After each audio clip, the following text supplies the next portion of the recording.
une minute de silence. C'est l'acte par lequel le Conseil des ministres de ce jour a commencé, en mémoire donc des victimes de l'attaque sordide qui a eu lieu sur notre territoire ces dernières 24 heures. Ici avec moi, le ministre délégué à la Défense, pour vous donner plus de détails sur ce qui s'est passé, pour vous donner les derniers bilans et surtout éclairer la lanterne de l'ensemble des populations du Burkina Faso sur la situation sécuritaire qui prévaut en ce moment. Et par la suite, après le ministre délégué à la Défense, je reprendrai ce compte-rendu du Conseil des ministres avec vous. Monsieur le ministre. Mesdames et messieurs, à la suite du porte-parole du gouvernement, je prends la parole pour déplorer l'incident grave que notre pays vit depuis lundi 26, qui a consisté en une attaque d'un convoi humanitaire du ravitaillement de la ville de Djibo en vivres et en articles divers. Ce convoi, qui était sous escorte militaire, a été attaqué à hauteur de la localité de Gueskende. Le bilan est sérieux, avec plusieurs pertes en vie humaine sur le plan militaire, des blessés à divers niveaux, plusieurs dégâts matériels importants, très importants. Actuellement, le gouvernement présente ses condoléances aux familles pleurées et condamne fermement cette attaque. Le bilan, qui est provisoire pour l'instant encore, va être clarifié par la suite. Les mesures prises, effectivement, on engage actuellement des unités sur le terrain pour un ratissage qui est en cours, qui permettra effectivement de voir de façon claire ce qu'il y a comme implication sur le terrain et d'envisager des mesures en cours à prendre. Pour l'instant, nous allons nous taire sur les actions, la nature des actions qui sont en cours, puisque nous sommes en guerre. Mais je voudrais d'ores et déjà dire que cette attaque nous montre qu'il y a eu des complicités malheureuses qui ont livré ces convois à la merci de ces hommes sans foi ni loi. Les actions sont en cours pour que la voie qui mène à Djibo soit dégagée le plus vite et que la ville de Djibo, qui est aujourd'hui donc privée de ses vivres et de ses articles divers, puisse être ravitaillée le plus vite possible. Le gouvernement voulait rassurer la population que l'armée reste motivée et mobilisée, engagée avec force pour que cette lutte, nous puissions la gagner. Nous sommes effectivement sous le choc, mais cela ne doit pas entamer notre mobilisation, notre motivation, notre engagement. Nous voudrons rassurer que les opérations menées hier, avant-hier, ont été menées, en tout cas avec la rigueur qu'il fallait, même si, effectivement, les feux de l'ennemi ont abouti au résultat que nous connaissons aujourd'hui. Comme le ratissage est en cours, je voudrais vous donner rendez-vous le vendredi matin pour une conférence de presse des forces armées nationales au cours de laquelle vous aurez droit à plus d'informations. Je voudrais donc sur ce point vous dire merci et vous donner rendez-vous vendredi matin. Je vous remercie. Mesdames et messieurs les journalistes, comme le communiqué donc du gouvernement hier faisait état d'un bilan provisoire, chiffre communiqué par l'armée au gouvernement qui a été relayé à l'ensemble des Burkinabés. Ce bilan va bien sûr être étayé par le CETN, mais également par l'armée. Nous restons en contact et nous attendons justement beaucoup plus d'éclairage sur ce qui s'est réellement passé, mais également avec le bilan. Mesdames et messieurs, voici ce qui s'est passé à ce Conseil des ministres aujourd'hui. Je sélectionne pour vous quelques données.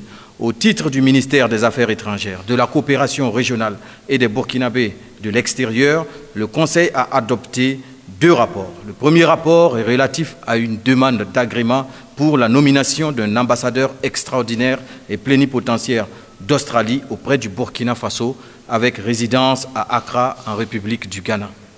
Le Conseil a marqué donc son accord pour la nomination du dit ambassadeur. Le second rapport est relatif à une demande d'agrément pour la nomination d'un ambassadeur extraordinaire et plénipotentiaire de la Hongrie auprès du Burkina Faso, avec résidence également à Accra, en République du Ghana. Le Conseil a également marqué son accord pour la nomination du dit ambassadeur. Au titre du ministère de l'Économie, des Finances et de la Prospective, le Conseil a adopté 2 rapports. Le premier rapport est relatif à la situation économique et financière du Burkina Faso en 2022 et les perspectives sur la période 2023-2025. Ce rapport fait le point sur la tendance de l'économie de notre pays en 2022 et les perspectives sur la période donc 2023-2025, prenant en compte les évolutions récentes des indicateurs de la conjoncture nationale et internationale. Sur la base des dernières estimations, le taux de croissance ressortirait à 4,2% en 2022. Cette croissance serait imprimée par le secteur primaire de 2 points de pourcentage et le secteur tertiaire de 2,8 points de pourcentage. En termes de valeur ajoutée, celle du secteur primaire ressortirait en hausse de 9,5% en 2022 après une baisse de 9,0% en 2021. Au niveau de la gestion des finances publiques en 2022, il est à noter qu'elle s'exécute dans un contexte général marqué entre autres par la persistance donc, des attaques terroristes et une accélération de l'inflation. Ainsi, au premier semestre de l'année 2022, les recettes ont été mobilisées à hauteur de 1 138,8 milliards de francs CFA à fin juin contre 1 019,4 milliards de francs CFA à la même période en 2021. Les dépenses se sont situées à 1 346,8 milliards de francs CFA en fin juin 2022 contre 1 282,3 milliards de francs CFA en fin juin 2021. Par ailleurs, les actions et mesures engagées par l'État dans les différents secteurs d'activité socio-économiques permettront également de faire face à l'inflation et de donner une dynamique à notre économie. Le second rapport est relatif aux conclusions de la revue à mi-parcours de l'exécution du budget de l'État, exercice 2022. Cette revue permet d'apprécier les performances des régies de recettes après 6 mois d'activité en vue de faire un réajustement des prévisions en fonction du niveau de performance. Elle permet également de faire le point sur l'exécution du budget de l'État dans son ensemble, de faire des recommandations pour la suite de l'exécution en vue d'une bonne clôture budgétaire conformément au calendrier y relatif.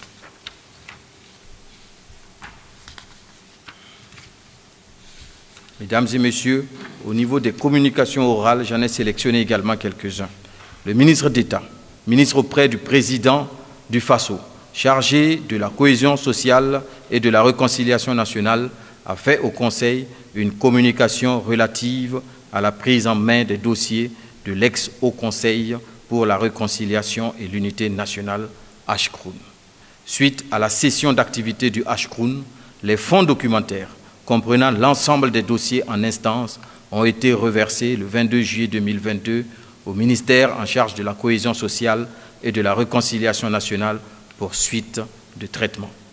Parmi ces fonds documentaires, on compte 71 dossiers de pertes en vie humaine, 543 dossiers des blessés, 839 dossiers de destruction de biens individuels, 71 dossiers de destruction de biens de société, 28 679 dossiers de contentieux administratifs et 282 dossiers de contentieux foncier urbain. Tous ces dossiers, reçus par le ministère en charge de la cohésion sociale et de la réconciliation nationale, seront pris en main pour parachever leur traitement. Le ministère de la Santé et de l'Hygiène publique a fait au Conseil une communication relative à la situation des incendies des entrepôts de stockage des produits de santé au niveau des structures sanitaires publiques et de la centrale d'achat des médicaments essentiels génériques et des consommables médicaux CAMEG. Ces incendies, dont le nombre cumulé est passé à 15 en 2022, pourraient être imputables à 3 grandes causes, à savoir celles liées aux infrastructures et aux équipements, à la gouvernance et aux actes criminels ou terroristes. Ces incendies ont entraîné des pertes considérables, avec un montant global de pertes en médicaments et consommables estimé à 13 815 931 529 francs CFA. Ces pertes ne prennent pas en compte celles liées à l'incendie de la pharmacie interne du centre hospitalier régional de Fadangourma, dont les évaluations sont toujours en cours. Cette situation aggrave les difficultés que connaissent les districts sanitaires en matière de disponibilité des produits de santé au bénéfice des populations. Le Conseil a instruit le ministre en charge du dossier de prendre les mesures idoines en vue d'améliorer les conditions de stockage des produits de santé et à réduire les risques d'incendie. Le ministère de l'Enseignement supérieur, de la Recherche et de l'Innovation a fait au Conseil également une communication relative à l'état de dégradation de la cité universitaire de Kosodo dans la ville de Ouagadougou. Dans le cadre de la préparation de la rentrée académique 2022-2023, des dispositions sont envisagées pour la réhabilitation des infrastructures de la dite cité pour offrir un cadre adéquat aux étudiants.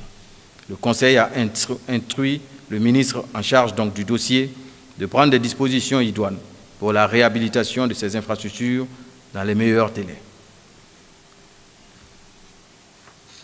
Le ministère de la Communication a également fait au Conseil le point sur la subvention de l'État à la presse privée, exercice 2022. Au titre donc de cette année, le Fonds d'appui à la presse privée a accordé une subvention de 400 millions de francs CFA au profit de 112 organes de presse et de 2 organisations professionnelles de médias. Ces fonds ont été octroyés comme il se doit, suivant des critères d'éligibilité bien définis.